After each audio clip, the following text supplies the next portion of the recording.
Hi, this is Kathy from Gadget Stop 321, and in today's video, I'm going to be taking a look at Rohrer and Klingner Smaragdgrün. I'll be testing it in a variety of pens and nib sizes ranging from a Pilot Extra Fine to a 1.5 stub nib. I'll do a writing sample on 52 GSM Tomoe River paper, and I'll take a look at writing samples that I did earlier on other types of paper.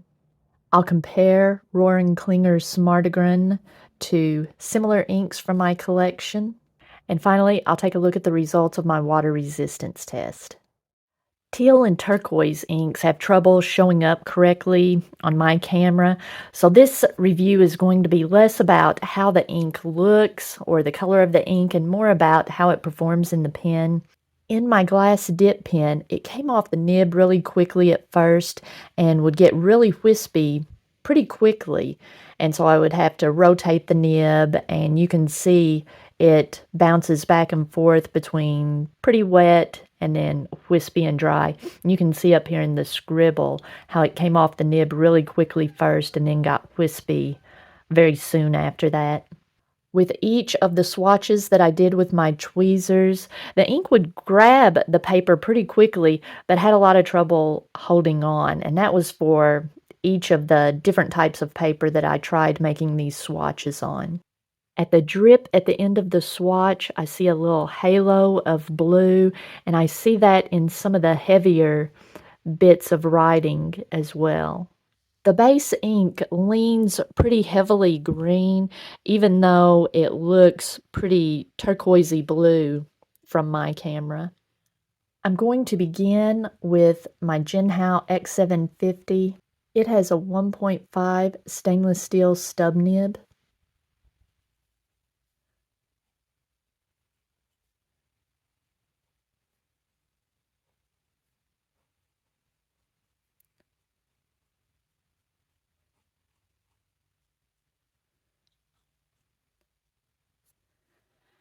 I noticed the same thing with the stub nib that I did with the swatch up here.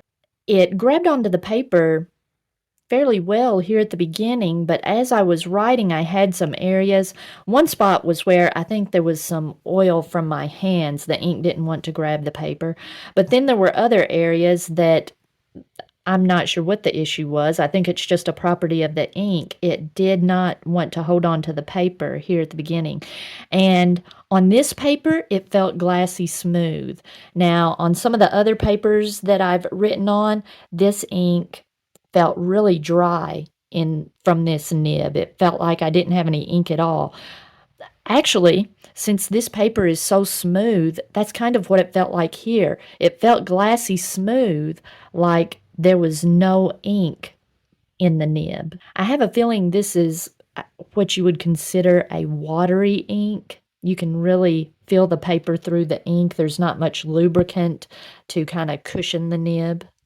Next, I'll be writing with my Faber-Castell Ambition.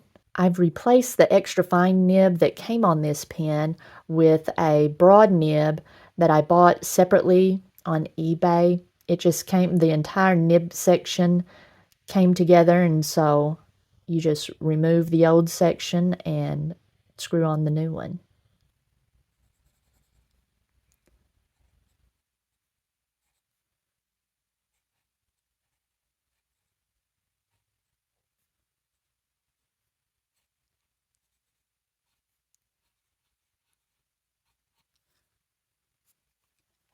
I don't know if you could hear the nib on the paper. There's kind of a chalky, scratchy sound, but it's very smooth, and this has been a very enjoyable nib to write with. I don't write with broad nibs very often, but when I do write with this one, I use the reverse writing a fair amount of the time.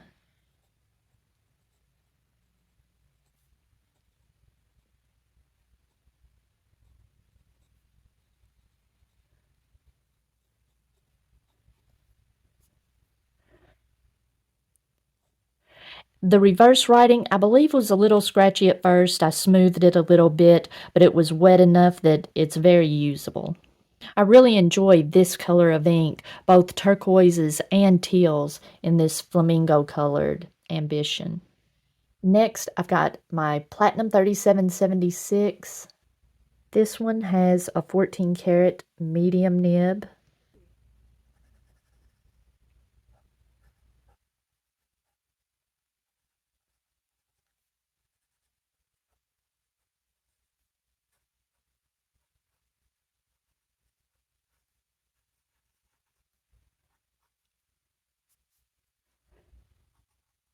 This is very nice.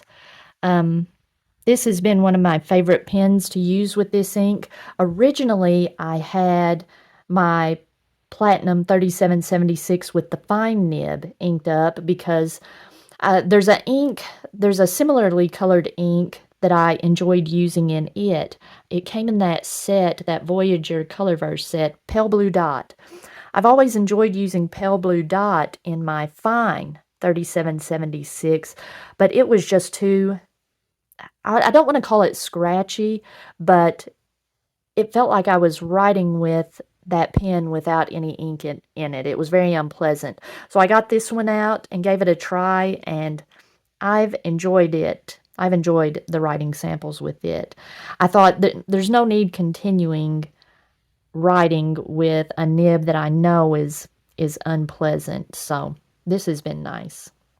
And this, I'm seeing nice shading in this nib. Next, I've got a Pilot Explorer. I've replaced the nib that came on this pen with a fine calligraphy nib. This fine calligraphy nib came on my Pilot Pluminix, and it's like the CM nib, but it's just more narrow.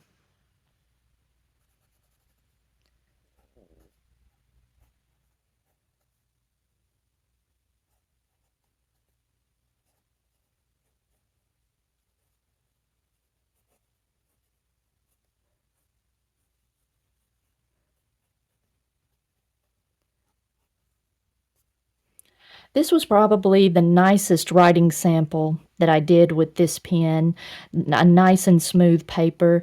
On my Rhodia paper and the Rhodia paper and the copy paper, this nib was just very unpleasant since there's not much lubrication to this ink. You just feel every imperfection.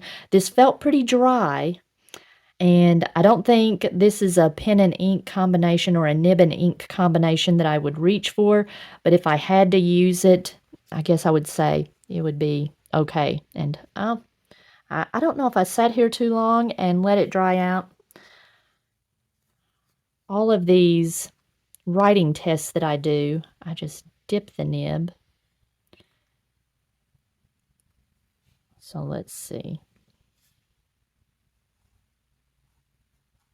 Yeah, even after a fresh dip, you can't feel the ink on the page. It's just okay in this case. Next, I've got a Pilot Custom 74. It has a 14 karat fine nib.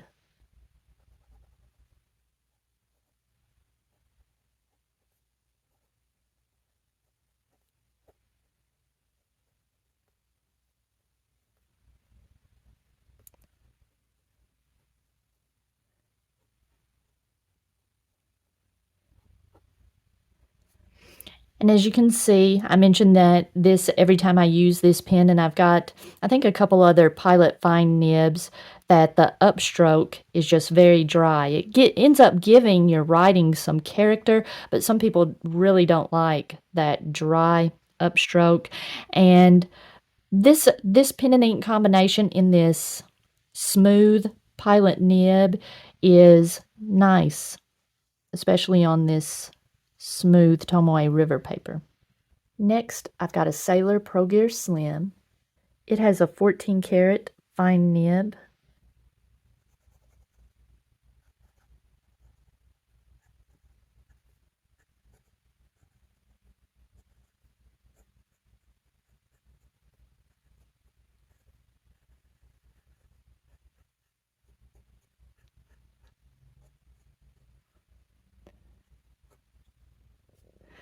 It's been fairly recently that I discovered that my Pro Gear Slim has like that same dry upstroke that the Pilot does.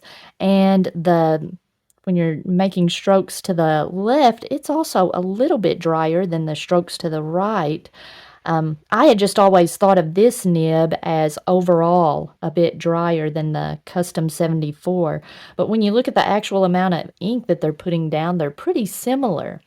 Now, my initial writing sample with this nib was also kind of unpleasant, kind of like I mentioned with the 3776 fine nib, but I went ahead and kept this one in the rotation because the 3776 and the Pro Gear Slim felt kind of similar on the page, so I decided to keep one of them just to see how it felt on smoother papers. I did my initial writing sample on Rhodia, and I would say that this is okay. If the paper is smooth enough, it's okay. It's, not enjoyable, but it's not horrible. It's just tolerable. And I have a feeling the 3776 would be okay on smooth paper also. And finally, I'll be writing with my Pilot Kakuno. It has a stainless steel extra fine nib.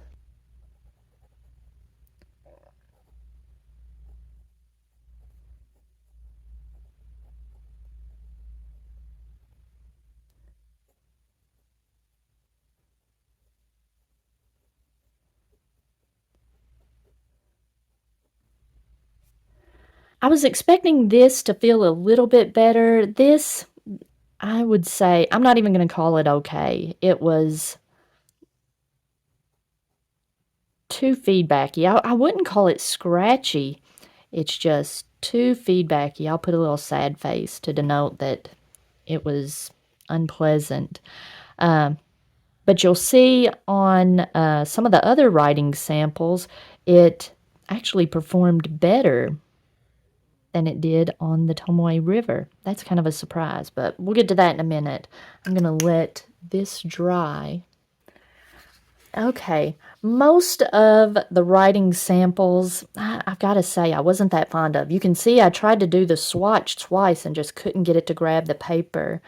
On my stub nib, it didn't want to grab the paper at first, and then when it did grab onto the paper, it felt a little dry, but that's a big enough nib and it's smooth enough that it was still kind of nice.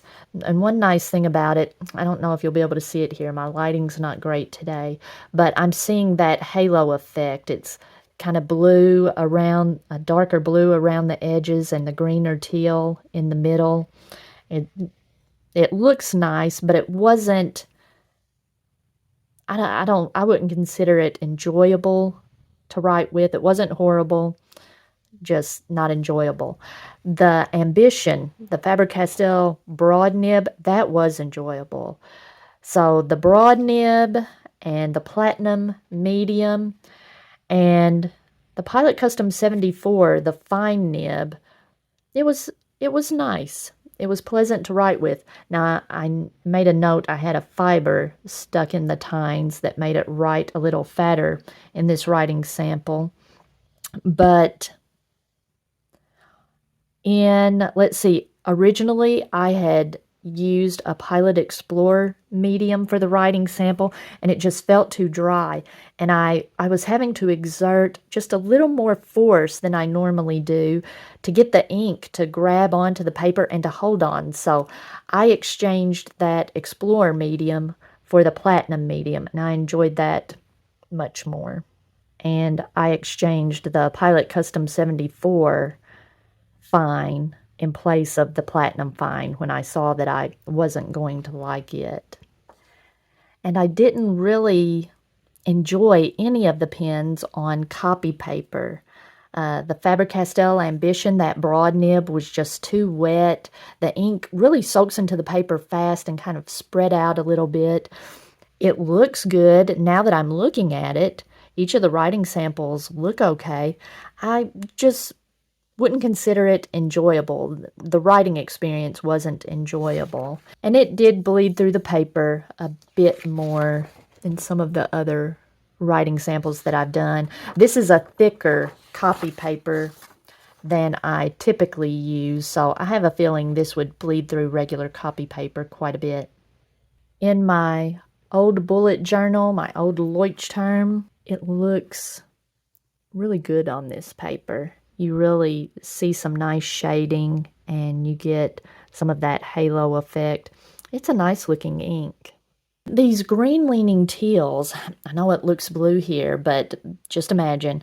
This is a green leaning teal, and it's not normally my favorite color of ink, but I've picked up a few of them recently. Pannonia Cheerio Water Bus is very similar. It's got that blue halo, but the blue halo here is created by a blue pigment. And this is Rohrer and Klingner Smaragdgrün is just two different dyes. In fact, I've got my tissue here where I've been cleaning off nibs, and you can see there that green component and the kind of turquoisey blue component.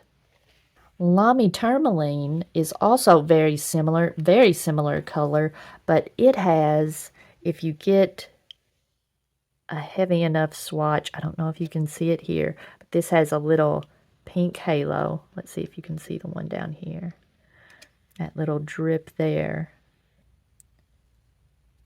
It has a halo, a pink halo, where in Smaragdgrün, I never saw any sheen. And another very similar ink is Mont Blanc Emerald. It looks a little less saturated, but it looks like the same color ink. You would probably, I want to say you would probably see a little more shading with Mont Blanc Emerald, but I saw quite a bit of shading with the Smaragdgrün also. Rohrer and Klingner Smaragdgrün has no water resistance. I did a writing sample with each of the pens on this little piece of rhodia paper. I let it dry for a while, and then I submerged it in water for 10 minutes, and it just exploded off the paper. Someone made the comment on Instagram that, well, I guess this is not one of their iron gall inks, and no, it's not. Okay, let's take a look at the Tomoe River paper. Now, I'm seeing quite a bit of show through, but to my surprise, it's not getting very deep into the paper after seeing those other writing samples where the ink just soaked in really quickly. No bleed through on the Tomoe River. And as I pretty much expected, the Faber-Castell broad nib was one of my favorites. The Platinum 3776 medium was nice. You get some nice shading, and it just felt very pleasant to write with. And the Pilot Custom 74, it's a decently wet and smooth fine nib. It was pretty nice. The rest were just okay. But this ink does have some nice characters. So for broad nibs, I think it's a real winner. Now, oddly enough, for stub nibs, it wasn't my favorite. I would say broad and medium nibs, this is a fun, lovely ink to use. Okay, if you found this video helpful, please give me a thumbs up. And if you'd like to see more videos like this, please subscribe to my channel.